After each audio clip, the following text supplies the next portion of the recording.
Good morning, good evening, night, whatever time you're watching this. Welcome to our lecture on probiotics, prebiotics, and symbiotics, focusing on their delivery methods and effects on the growth and health of broiler chickens. We will explore how these components play a vital role in poultry nutrition, helping reduce reliance on antibiotics while promoting healthier flocks. To begin with why this topic is so important, the global demand for poultry meat has surged due to its affordability and high protein content. As the human population continues to grow and we need to meet everyone's individual protein requirements, protein chicken is not only a popular and versatile choice for people, but also a healthy, affordable, and environmentally friendlier option compared to other meats. Their meat industry has a lower environmental footprint in terms of water and land use and greenhouse gas emissions compared to that of the ruminant meat industry, which you are aware of. It includes beef and lamb. And as you also are aware of, that you probably studied at this point, how ruminants contribute to greenhouse gas emissions through their methane production. But anyways, but historically, antibiotics have been used to promote growth and prevent diseases in poultry, but overuse has led to antibiotic-resistant bacteria, and this is a major global health concern because infections become harder and costlier to treat because of the resistance of these bacteria now, and this increases morbidity and mortality. This has prompted strict regulation and a search for safer alternatives like probiotics, prebiotics, and symbiotics. So I'm going to begin with what are probiotics, and probiotics are live microorganisms which, when given in adequate amounts, provide health and benefits to their hosts. Think of them as like friendly bacteria that help keep the harmful ones in check. And I'm going to use yogurt as an example because you are probably the most familiar with it, but yogurt's probiotics can help improve digestion by reducing inflammation in the intestines, improve nutrient absorption, and boosting the immune system by helping to block dangerous organisms that can cause infections. It's kind of like, I like to think of the analogy like adding beneficial tenants to your apartment building, ensuring that there's no room for the troublemakers. But probiotics stimulate the growth of beneficial bacteria in the gut by helping to prevent against the illnesses like the common cold and other like COVID. Furthermore, it helps regulate the metabolism and lowers cholesterol, aiding in weight loss, reducing the risk of heart disease, type 2 diabetes, breathing issues, and other harmful health issues. I guess in one short sentence, yogurt and probiotics are very good for you and your health, which I tried to capture in this image here. And just like the probiotics in yogurt helping us humans, in poultry, probiotics help maintain a balanced gut microbiota, improving digestion and enhancing their immune system. Now, probiotics work in several ways. The first, as kind of touched upon on the previous slide, they increase the population of good bacteria. As you know, the bad bacteria are the reasons why we have to constantly disinfect our hands, wipe down commonly used and touch surfaces. And it's also the reason why scientists have developed the wide range of antibiotics they have that are designed to kill disease-causing bacteria, and that has led to the antibiotic-resistant bacteria we have seen today when overused in poultry and other species, animals, and I guess humans too. And the trillions of good bacteria in their gut and bodies have a symbiotic relationship where each party benefits from each other's role. The beneficial bacteria are essential to their host survival. Meanwhile, the host is essential to theirs, providing an adequate home with everything the bacteria needs to survive and reproduce. The second mechanism is they compete with other bacteria for nutrients, and this is especially important because it can be harmful bacteria that they're competing against in the attachment sites in their guts, further increasing how they benefit their host. This is known as competitive exclusion, or sometimes referred to as Gauss's law. This states that when one species has even only a slight advantage over another competing species for the same resource or resources, the stronger species will dominate the ecological niche and drive out the weaker species. I like to imagine probiotics as security guards that prevent harmful bacteria from fully settling in after seeing what they are capable of, which indirectly and directly favors those that are law-abiding and good. And the last way that they work is probiotics also boost the host immune system in ways already mentioned on the previous slide, but basically they make it more efficient at fighting infections. So some common used probiotics competing with and therefore inhibiting the growth of the harmful gut bacteria and protein include lactobacillic, bacillic, and enterococcal species. If you have taken biochemistry, you'll know that you don't necessarily want lactic acid, that burning feeling you get when you exercise and your muscles are working, but they can't get enough oxygen fast enough to be able to convert glucose to energy. This causes that buildup of lactic acid in that muscle and that burning feeling you get. However, you want lactobacillic, a gram-positive bacteria, to help produce lactic acid because this inhibits harmful bacteria in poultry. Enterococcus, likewise, is a gram-positive bacteria that enhances immunity by producing said lactic acid. And bacillic species can do their role because they form spores, which enables them to survive the harsh conditions of stomach acids, which then allows them to reach the intestines where they become active and can do their symbiotic role, as previously mentioned. Each probiotic strain has unique benefits, making them valuable tools in poultry health management. And I try to include images of each species, and as you can see here, the capsule that's protecting this guy as it gets to the intestines. So probiotics can be delivered in various ways. The most common is through their feed and water. Feed-based delivery can ensure consistent intake and has a longer shelf life in dry feed compared to being put into water. Its cons, however, include that the chicken may not like the taste of the supplemented feed, which can further contribute to the possibility that that chicken will consume different amounts of feed daily, leading to their uneven and therefore ineffective probiotic intake. Water supplementation is especially useful and easy to give during stress when birds still drink and drink more actually, but eat less. However, its effectiveness can be affected by it being degraded before it is consumed by the chicken and by the quality of water that it is put into. Chlorine, specific pH levels, and other various factors can kill the beneficial bacteria. In ovo administration involves injecting probiotics into the egg before hatching, allowing chicks to develop a healthy gut microbiota early.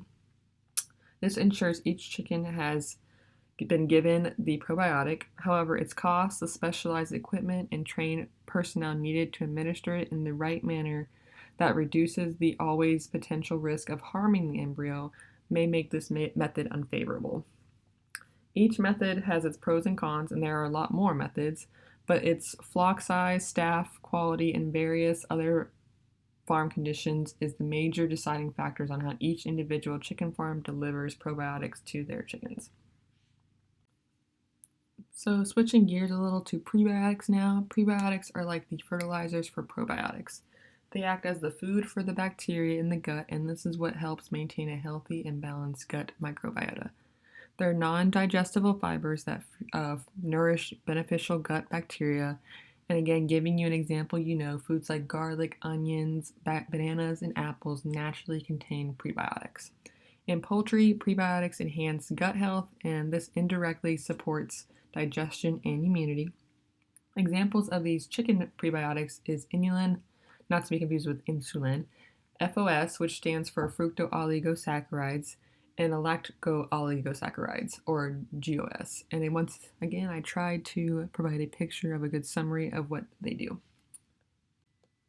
So the benefits of prebiotics in broilers are kind of similar to the benefits of probiotics in that feeding prebiotics to broilers leads to better digestion and weight gain, which of course is favorable and desired because this leads to more meat and therefore more chicken in us.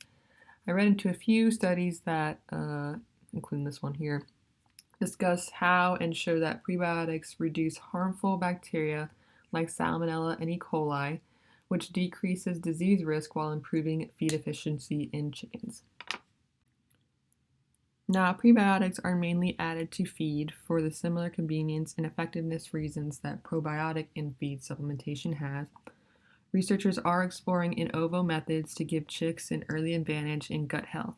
However, this requires careful dosing to avoid affecting the hatch rates of a farm.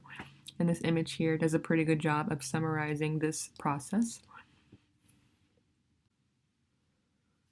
To put together what we've covered so far, symbiotics combine both probiotics and prebiotics, creating a sort of synergy where prebiotics feed the probiotics. To give you another analogy, this is kind of the equivalent of giving athletes both training and proper nutrition to perform their best. You're not only optimizing one factor of their health and progress towards success, but two very important factors that feed, sorry, no pun intended, off of each other and contributing to their best performance. Providing boilers with symbiotics improves the optimal gut health, growth, and immunity, more so than either the probiotic and prebiotic component alone can provide.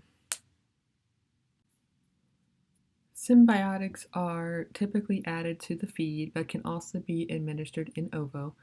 Early colonization of the gut with the beneficial microbes has shown promising results in improving chick survival and performance. Hey everyone, my name is Chano Kwon, and I'm going to share the research of the effects of probiotics on growth performance and gut health. First, let's go with growth performance. So these probiotics, prebiotics, and symbiotics can increase body weight gain and can make better feed conversion ratio, and they can reduce mortality as well in broiler chickens. Let's move on to the previous study. In the first study, their probiotics were Enterococcus faecium and Streptococcus thermophilus. So as you can see in this table, compared to control group, the probiotic supplemented groups increased body weight gain in broiler chickens in the first week, second week, and fourth week. Interestingly, there was no difference in third week, but we can see some numerical increase, but there was no significant difference between treatment. And there was no difference between treatment in feed intake and feed efficiency, which is feed conversion ratio, during this overall period of this study. And next is about the effects of probiotics on feed conversion ratio of broiler chickens. So in this study, they supplemented probiotics in increasing levels. So there's a control diet and 0.8 gram per kilogram of probiotics, 1 gram and 1.6 gram per kilogram of probiotics to determine the effects of, the optimal supplementation level of probiotics. So in this study, you can see that probiotic supplementation decreased feed conversion ratio in broiler chickens, which means they improved the feed efficiency in broiler chickens. So, and also the high dose of probiotic supplementation, which is 1.6 gram per kilogram, showed better feed efficiency compared to the intermediate dose of probiotic supplementation, which was 1 gram per kilogram. And there were no significant differences among treatment during week 0 to week 2 of age, which means, so this result indicates that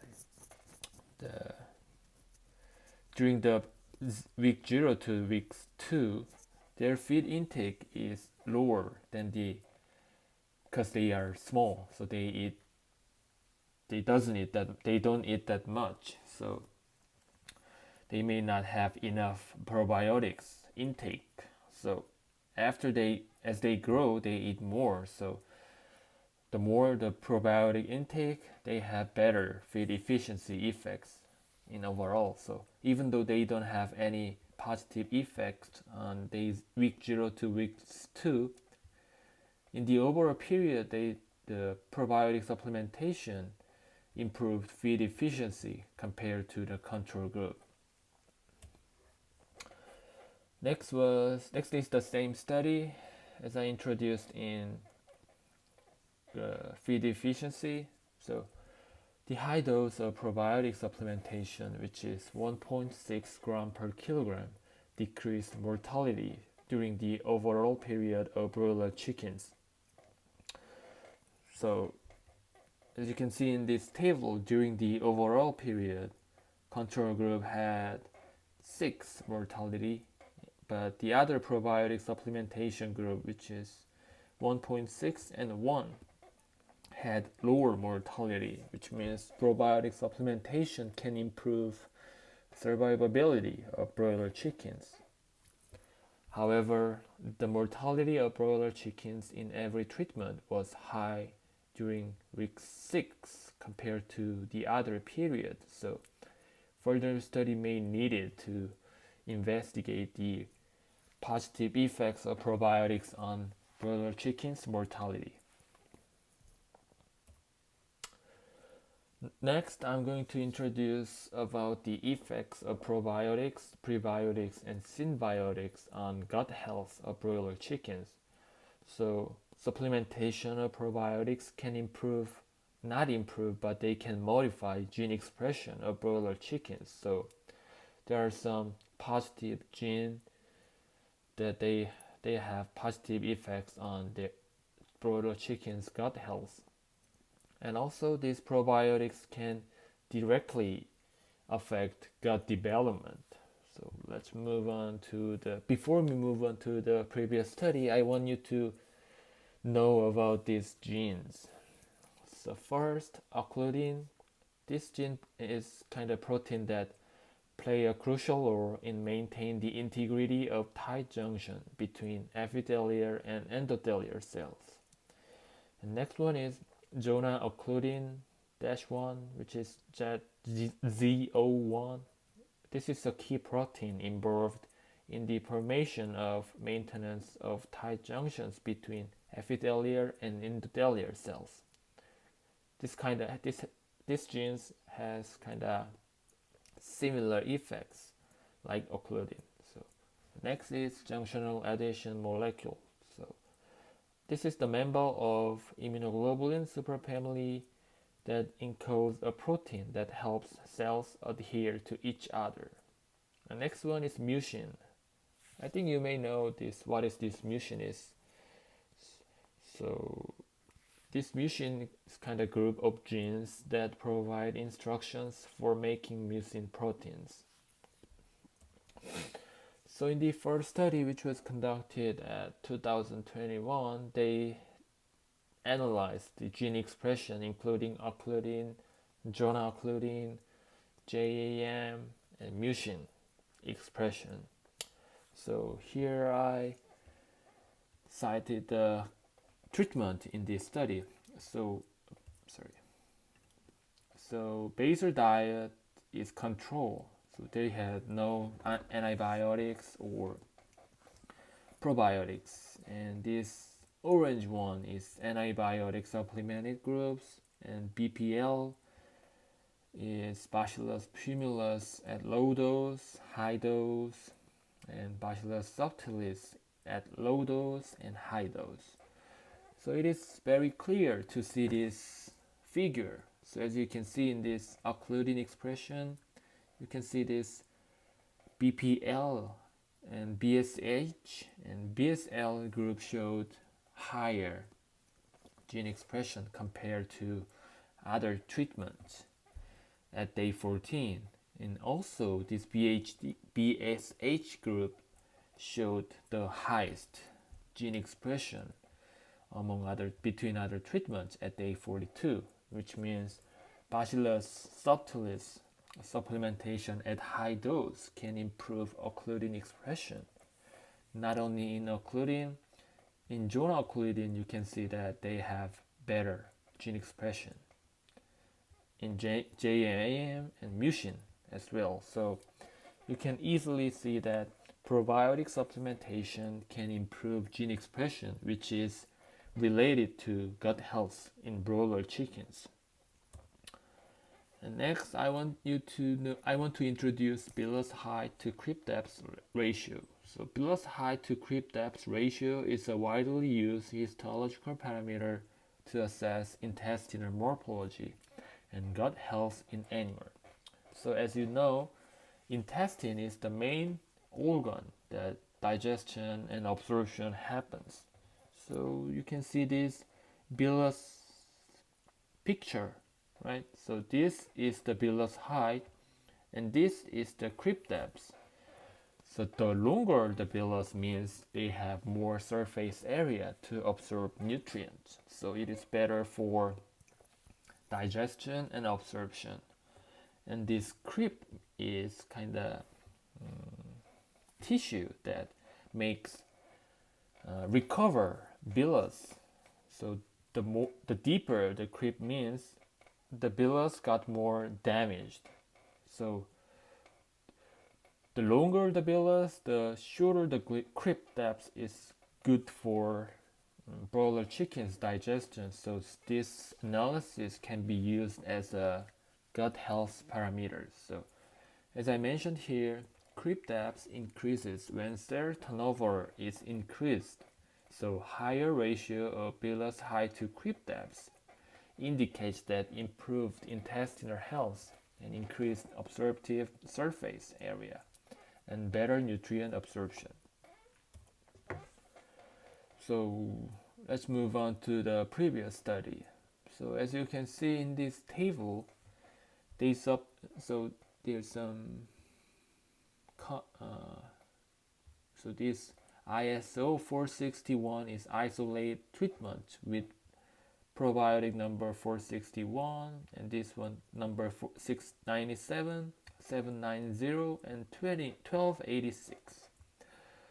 So as you can see here, villus crypt ratio increased compared to the negative control and positive control diets. Even this positive control diet has antibiotic supplementation. The probiotic supplementation showed better villus to crypt depth ratio, which means not even at day 21, at day 35 too. So this means in this study, ISO 461 and 697 had better villus height to crypt depth ratio, which indicates that their gut development was better than the other treatment. Probiotics and prebiotics play a crucial role in supporting the immune system of broilers. The gut associated lymphoid tissue acts as a major defense system against pathogens. Even probiotics and prebiotics are introduced, they enhance the functionality of gut, promoting a more effective immune system. This means that broilers have a better ability to fight off infections and maintain overall health. Additionally, probiotics have been shown to increase the production of key immunoglobulins like IgG and IgA. These IgGs help neutralize harmful bacteria and viruses before they cause infections. This is particularly important in poultry farming. Why? Because diseases outbreaks can have serious economic consequences.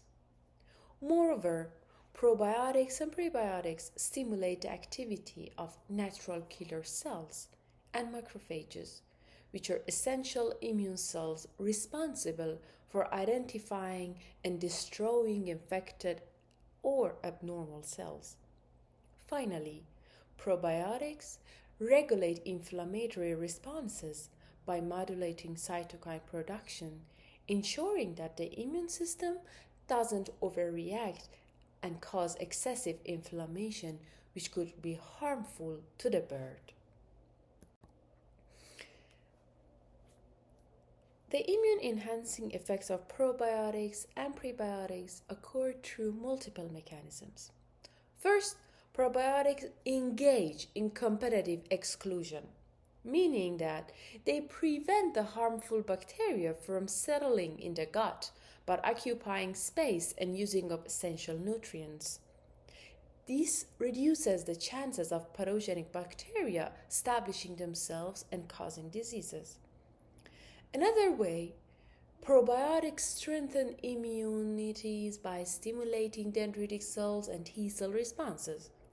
Dendritic cells act as messengers that alert the immune system when harmful pathogens are detected, leading to a faster and more effective immune response. T cells then coordinate the attack against these pathogens. Probiotics also encourage the production of antimicrobial peptides, which are natural antibodies produced by the body. These peptides help eliminate harmful bacteria and maintain a balanced gut microbiota. Lastly, probiotics play a key role in maintaining gut barrier integrity, ensuring that harmful toxins and pathogens do not enter the bloodstream and cause systemic infections. Probiotics have been shown to enhance the effectiveness of vaccines in broilers. This is because probiotics help prime the immune system, allowing birds to develop a more robust response to vaccinations. Studies have shown that birds given probiotics exhibit higher antibody titers after receiving vaccines for common poultry diseases, such as Newcastle disease and infectious bronchitis.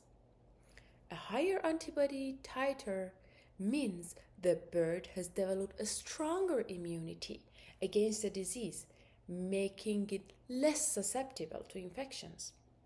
Additionally, probiotics help shorten the time it takes for immunity to develop post-vaccination, which is particularly important in commercial poultry farming, where rapid protection against diseases is necessary. Prebiotics work by selectively feeding beneficial gut bacteria, helping them outcompete harmful microbes. This results in a healthier gut environment that enhances the immune system. By reducing the overall pathogen load in the gut, prebiotics lower the chances of harmful bacteria triggering inflammatory responses. Additionally, prebiotics support the production of short-chain fatty acids such as butyrate, propionate, and acetate.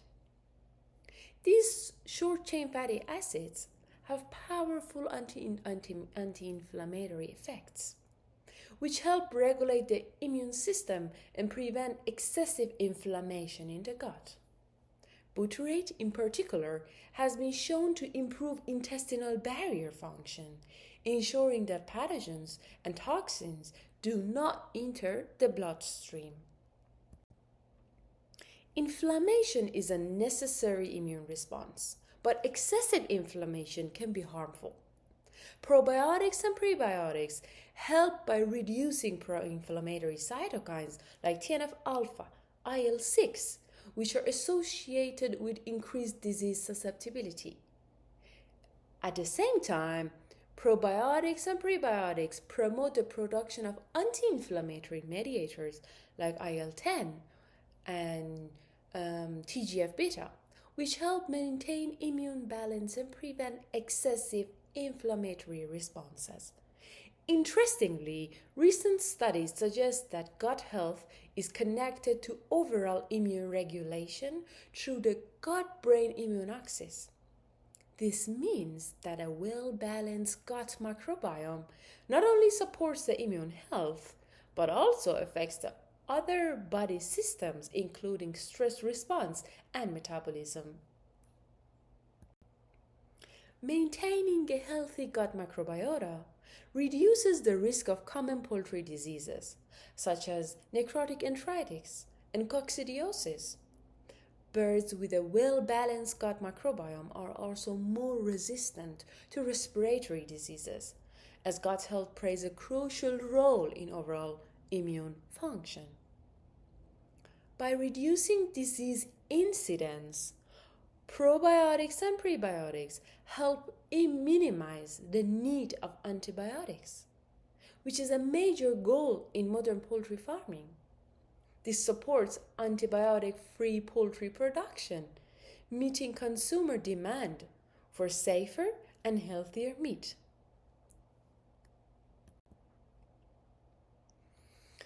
Future research is exploring genetically modified probiotics designed to enhance immune responses more effectively.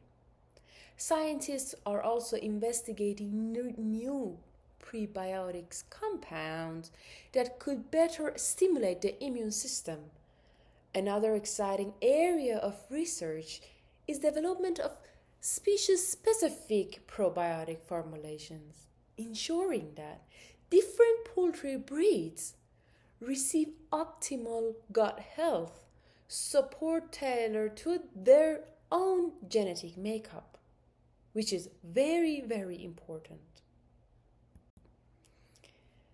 To summarize, probiotics and prebiotics have various effects, as we discussed from the beginning, on growth performance, on immune system, on not using antibiotics anymore.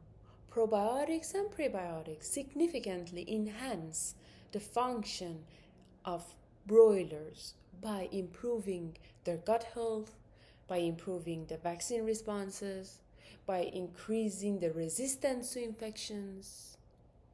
As research advances, we can expect even more refined probiotic and prebiotic solutions that will further benefit poultry farming and reduce reliance on antibiotics. Recently, there are another product on the market which are postbiotics. Hopefully we can discuss about it later on. I would like to thank you for your attention. These are our references that had been used for this research and presentations. Please reach out to us. Feel free to email any of us. Thank you so much.